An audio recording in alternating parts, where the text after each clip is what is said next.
I'm super excited to give a report from the most current Alice Cooper concert. Spoiler alert, it's awesome.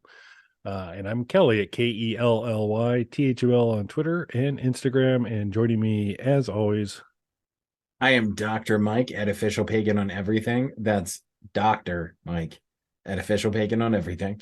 Make sure you guys like, subscribe, leave a comment, especially if you're an Alice fan. Why don't you leave a comment saying what shows you're going to be making it out to, why you're not making it out to the show, why Love It to Death is the best Alice Cooper record, whatever it is that you're feeling inside your soul. And then head on over to the merch store. Our merch is famous now, as you guys will be seeing soon. So head on over to the merch store now before the rush starts and there's no more merch available at that point. yeah, be ahead of the curve here, folks. Start getting that merchandise because you're going to see it. You're going to see it in many places. You want to hipster rant at people like, hey, I had this shirt before it was cool. Yep, no doubt. Not that it wasn't always, the shirt was always cool. The It's shirt just you was weren't always cool. cool to have it. You weren't cool till you bought the shirt. So we're helping you out that way too. You're welcome. Cool. So probably a quick one, but definitely have to report out after. Not to interrupt, but speaking of quick ones, you guys should also check out Oh, the world's shortest podcast, Hard No. Since Kelly cut it off, he forgot that we even do that. The world's shortest podcast, Hard No. It's amazing. Check it out. Go stream like, I don't know, 100 episodes of it. yep. Yeah, I just figured you'd do a short intro and get that in the short intro since it's a short thing. But so, but got a chance to see Alice again in Champaign, Illinois, at the State Farm Arena, which is where Now, they without doxing yourself, how far is that from you? I'm comfortable enough to say 45 minutes, so Okay. it's not bad. A Chicago concert's a 2 hour plus venture against Okay. Chicago, but yeah, Champagne's nice and close, easy drive. It's a really nice auditorium. Many years ago, saw Peter Gabriel there, so it's a nice venue. It's obviously a sports venue built for basketball and all that, but it handles a concert really well. And have seen, saw Alice down in Nashville, seen him in Springfield, Illinois as well. Uh, Last I saw him in Springfield, Kane Roberts was filling in for Nita Strauss. Nita's back.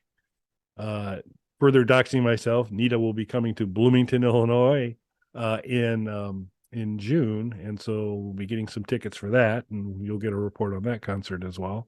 No, where's that going to be? Has That that is been going to announced? be actually in Bloomington. There's a kind of recommissioned or revamped Art Deco 1930s theater called the Castle. And as they redid it, they did it more as a venue. And so you'll get like the Here Come the Mummies have played there, um, and so it's a kind of a nice little small sized venue. It'd be a great one for Bisto Blanco, Chuck, if you're listening. It would be a really cool place to play. I was about to say, what's do you know offhand about the capacity of the place? No, I'm gonna guess it. I think probably around 400 to 500 tops. Okay. Um, it, I mean, it's a decent size, and it has gone through several lives. It had first it was a regular theater, then they changed it into a theater where they had couches, and you could order food. And this was before you could order food a lot more easily in theaters, but you basically put in an order and you'd sit on these. They had a bunch of just couches all throughout there, and you'd sit on the couch and watch the movie. Saw Boba Hotep that way, which is pretty cool. But now they've kind of made it more into a concert venue. So looking forward to that. This go around with Alice, Nita's back, which is awesome. Roses on White Lace is out, which is awesome in my opinion. From there, and it's interesting because it was the most and least visual Alice Cooper concert I've been to Hmm. in terms of the physical set. The last one was the Alice Cooper's Nightmare Castle, and it was medieval themed. It had all sorts of kind of castle-like looking things throughout the set. Very complex set. This one's pretty lean and mean. It's got a couple kind of stairs and platforms that can spin around and be reconfigured different ways, and that's about it for stage dressing. Beyond in the back, there's like a giant super high def screen that's broken up into four arches, and I'll try and include a couple photos here to give you folks an idea, that runs throughout the entire concert. And part of the time it's shooting live, they're shooting live footage of the performance, and that's going up in those really big screens for you to see.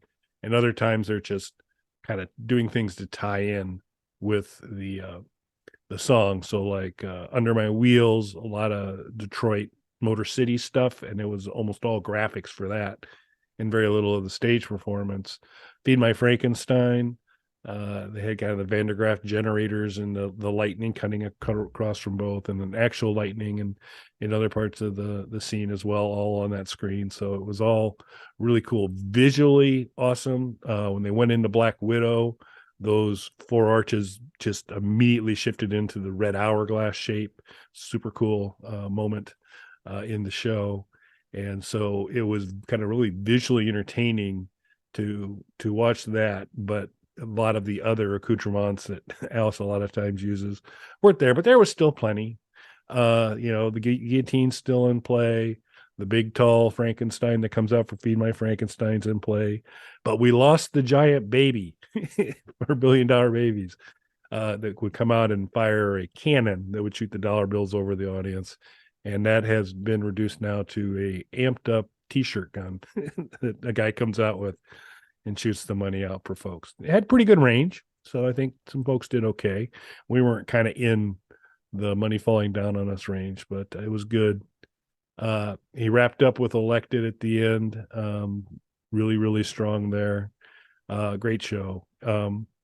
It's the usual lineup. We got Chuck Garrick, Ryan Roxy, Tommy Hendrickson, Glenn Sobel, Nita Strauss, and Alice, and fantastic show. So check your calendars, folks. If they're coming anywhere close to you, you need to see them. It's a fantastic show. And then also keep an eye out for Nita, because it looks like she's going to be in a lot of places, in Nashville, in places in Ohio, Georgia. So there's a whole tour set out there, and you should check that out as well. Very nice. So two big questions. First, I guess, did touch on is, did they mention in any way Nita leaving the band and coming back? Was that brought up at all? No, not a she's back or anything like that. And he still introduces the band at the very end of the it's really the only time Alice talks to the crowd, because this is basically song. At the very end, he talks to the crowd to introduce the band. What I used to love is that Tommy Hendrickson, any town he was in, was Tommy Hendrickson's hometown. So he's in Peoria, he goes, and from Peoria, Illinois, Tommy, or from Champaign, Tommy. They're not doing that anymore. So he just kind of introduced them all, but it wasn't a welcome back, or they didn't really kind of acknowledge that. But she, has a big prominent role. He did call out Ryan Roxy as his lead guitarist in that section, but and Roxy can shred, but Roxy is also just kind of the classic Alice Cooper lead guitarist. And so any of the kind of crazy Eddie Van Halen stuff, Nita would take kind of a seat. And she got featured in a solo, had a chance to kind of do the guitar solo towards the end of the show. So, but yeah, no mention of that. Fallen in Love and Can't Get Up from Paranormal. It continues to be a song that I think both Mike and I liked on the studio album, but boy, live, that thing's good. And you get kind of Alice with the harmonica, doing a lot of harmonica work, particularly at the beginning, where he's kind of doing a back and forth with each of the guitarists, and it's good stuff. So nice. I think that's something that we've said about a number of songs. As much as we love the studio versions of certain songs, they really, really stand out live. And some of the songs that maybe aren't as strong in the studio does.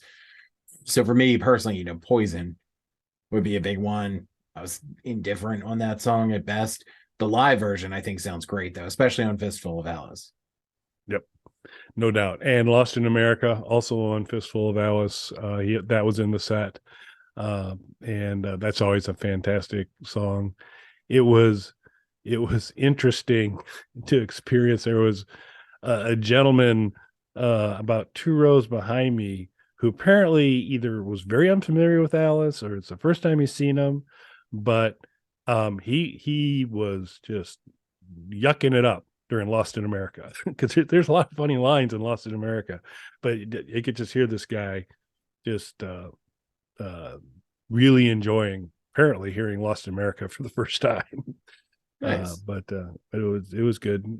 Good size crowd, and a great show. So again, just can't encourage you enough to see Alice I do it. guess my other question would be any new songs from the upcoming Road album?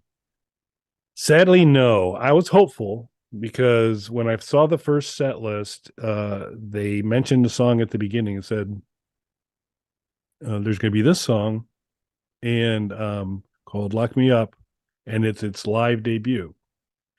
And so on my first read on that, I go, "Oh, I bet you that's off the road." But no, Lock Me Up's off of Raise Your Fist and Yell. So that's why I didn't immediately recognize it, because I don't spend a lot of quality time with Raise Your Fist and Yell. And so I had seen him previously when stuck between high school and old school, which I think was on Eyes of Alice Cooper. That album had not come out, and he actually did that as an encore when I saw him like up in Rockford years back. But I was really hopeful that I was going to get a little lead on the new song, but no new material. And with the exception of Lock Me Up, no song. I mean, certain songs have been in and out of the rotation, but it was kind of the standard set. Snake Bite hasn't been in a lot of tours that I've seen. It was in last night, and that's where he brought the snake out, and makes sense. And it was pretty cool. And that was they really kind of leveraged those big screens for that really well. Nice. So that if you weren't up close, you're going to see a snake. Very nice. It definitely sounds like a good show. I would be curious to see, incorporating more video elements into it. It sounds like they're doing, which makes sense. I know that touring right now is extremely expensive, so I could see why they would be, not building a gigantic set necessarily for it. So that makes sense. You want to, still keep the tour profitable, but still put on a show for everybody. So I definitely think, everybody should try and check it out if they're able to. Kelly's also going to be checking out. It sounds like he's going to be checking Nina out. Hopefully he doesn't punch Nita in the face. I know that's, I assume, reserved for Chuck Garrick when he It's a unit physically of fights distance, him, which it's not will a threat. happen.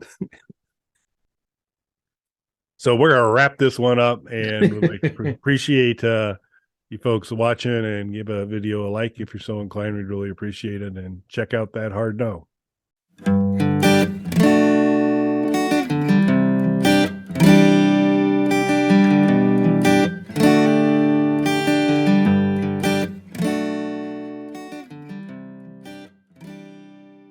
Bog Panda.